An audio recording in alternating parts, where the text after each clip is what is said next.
Why does your child sit down at the desk with all the books and supplies ready, yet still take so long to actually start? The desk isn't really messy.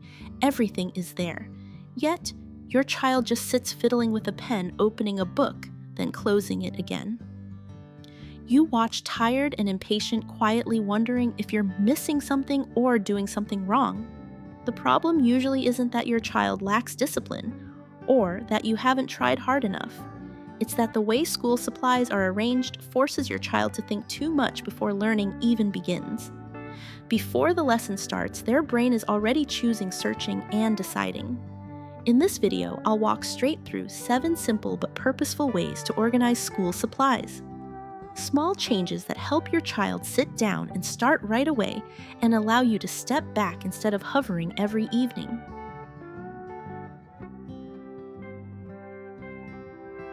First, organize school supplies around how your child studies, not by type, so they can start work without searching.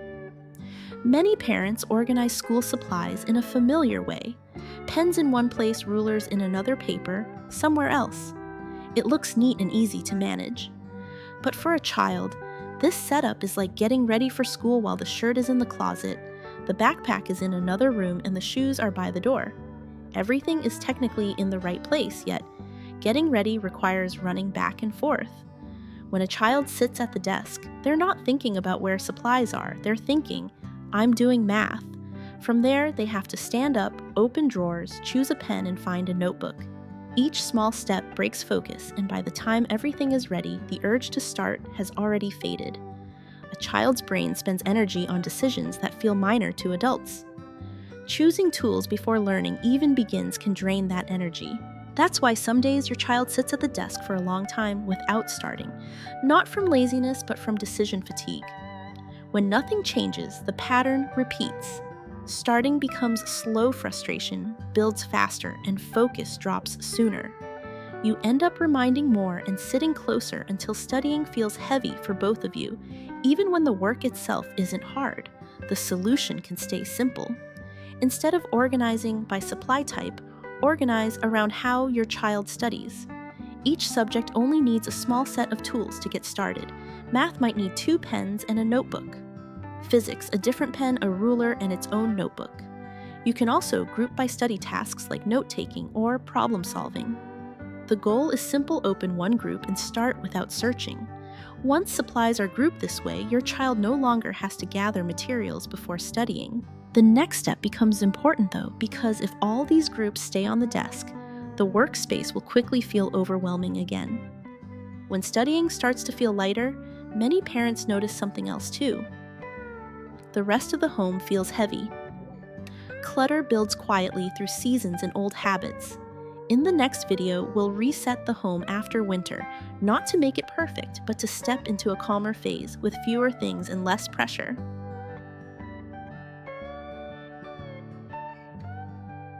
Next, limit how many items appear on the desk at once to reduce mental overload and make focus easier. There's a small detail many parents overlook. A desk doesn't need to look messy to feel overwhelming. When too many things are visible at once, a child already feels mentally weighed down. Stacks of books, some for today, some for later, some kept just in case. For adults, this looks like preparation. For children, it feels like overload. A child's brain doesn't automatically sort what needs to be done now versus what can wait. Anything in sight is treated as a task waiting to happen.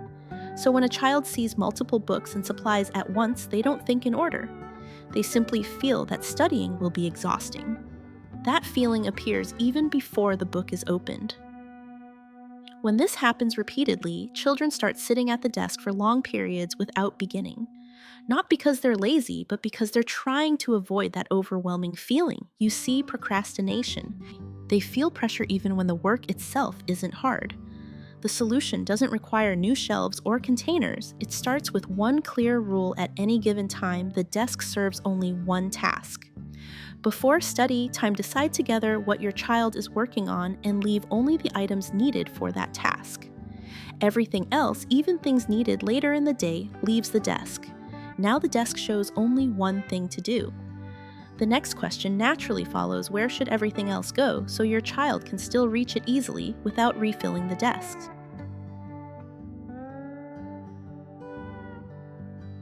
Then use trays and containers, but fewer and in the right places to make putting things away effortless.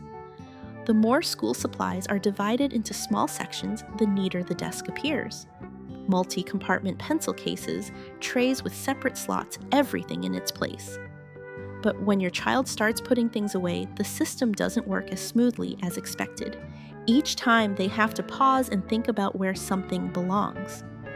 When putting things away requires thinking, the fastest choice is to drop everything into one spot and move on. That's why many pencil cases with 5 or 6 sections end up being used in only 1 or 2. The remaining sections slowly turn into temporary spaces where everything gets shoved in. Visually, the case still looks tidy. Functionally, it becomes confusing. Your child spends more time searching, gets frustrated more easily, and loses their learning rhythm. The fix isn't buying new containers. It's reducing the number of decisions your child has to make. One open tray for daily use items placed within easy reach for quick grab and put back. One separate container for items used less often. When putting things away becomes effortless, studying flows without interruption. Even with supplies simplified, books still need their own system. That's the next step.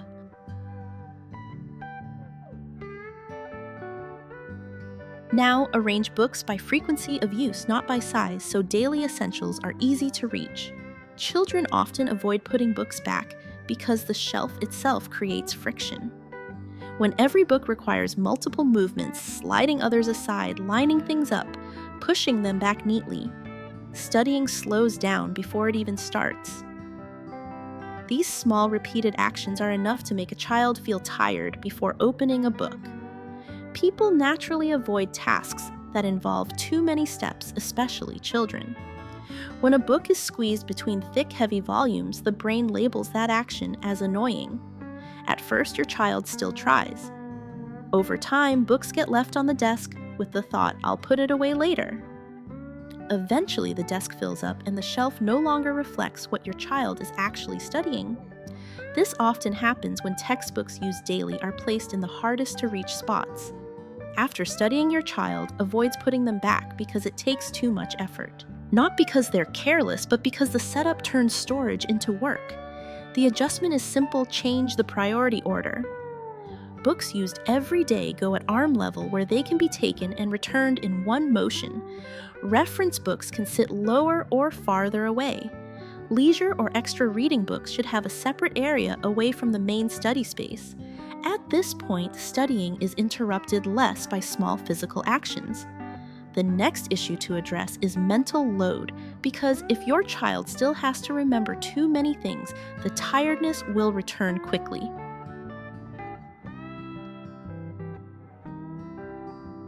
One reason children feel tired while studying has nothing to do with the lessons themselves. It comes from having to remember too many small, unnecessary details. Every day, your child is already keeping track of homework, upcoming tests, class schedules, and deadlines. When they also have to remember where every item belongs, that mental load quietly grows heavier. For children, remembering item locations isn't as automatic as adults often assume. When a box is labeled vaguely, like miscellaneous school supplies, the label doesn't give clear direction. The child doesn't know what the box is truly for, so everything ends up going inside. Pens, papers, random tools, anything without an obvious home gets dropped there. Over time, the box becomes cluttered, and each attempt to find something turns into digging through confusion before learning even begins. When this pattern continues, children naturally turn to their parents instead of searching on their own. It feels easier to ask than to sort through a messy space. Parents answer quickly to keep things moving. Slowly, dependence grows. The child loses confidence in finding things independently, and the parent feels interrupted more often. Both sides become tired even though no one is doing anything wrong. The shift happens when the responsibility of remembering moves out of your child's head and into the environment. Instead of labeling boxes by item type, label them by function. Homework tools or exam prep tools give clear guidance. When your child sees the label, there's no decision to make. The item either belongs there or it doesn't. At this point, the space starts doing part of the mental work for your child. The study area becomes easier to use, not just cleaner to look at. Still, no system stays effective forever. Without occasional check-ins, old habits slowly return. That's why the next step focuses on keeping the system alive over time without turning it into another task to manage.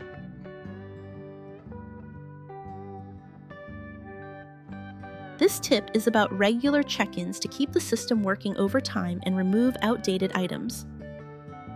No matter how well a system is designed, it can't sustain itself forever. Your child's learning changes over time by grade level, by semester, by the type of assignments they're doing. Items that were essential a month ago can quietly become unnecessary. Without regular check-ins, the study space slowly fills with things that no longer serve a purpose, often without anyone noticing. The signs are easy to spot. Pens that no longer work stay in the pencil case.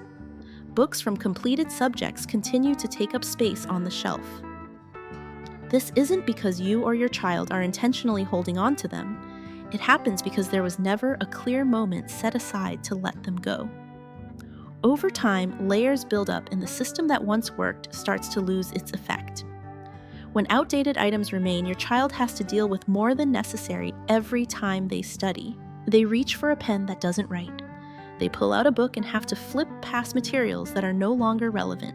Small interruptions add up, breaking their learning rhythm and slowly draining focus. The solution doesn't need to be complicated or time-consuming. Set a simple rhythm once every 1 to 2 months.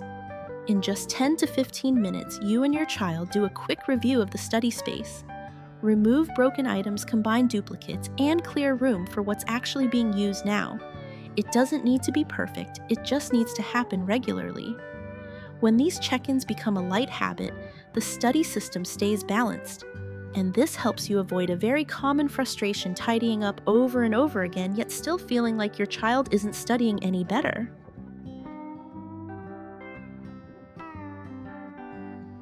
Finally, avoid organizing just to look neat.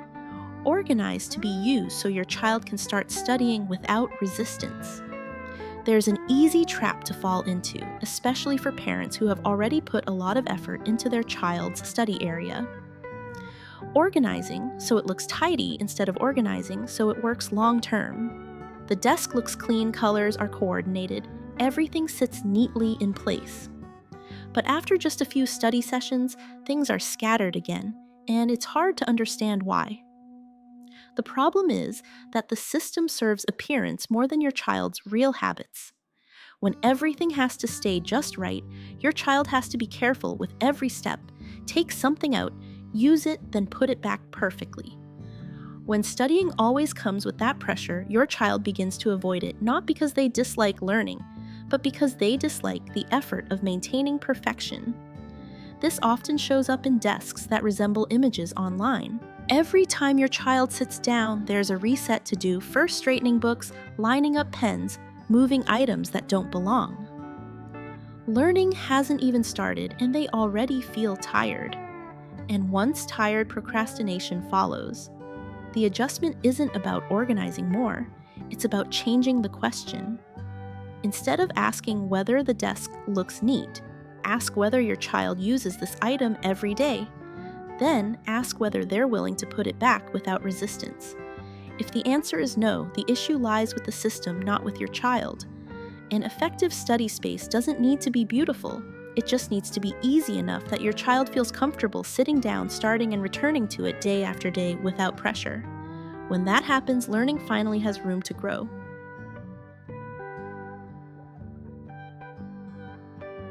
By now, one thing is clear. Your child doesn't need to try harder, and you don't need to push more. When the study space creates less friction, everything starts to feel lighter. Small changes in the right places often lead to bigger results than expected. You don't have to do everything at once. Pick one tip from this video, try it for a few days, and notice whether your child starts more easily or feels less frustrated. Once that shift happens, the next steps usually come naturally. In the next video, we'll reset the home after winter when clutter builds up and routines shift so the space feels lighter, calmer, and easier to live in. If this was helpful, you can like the video to save it and subscribe for more simple, practical ways to declutter and create breathing room in everyday life.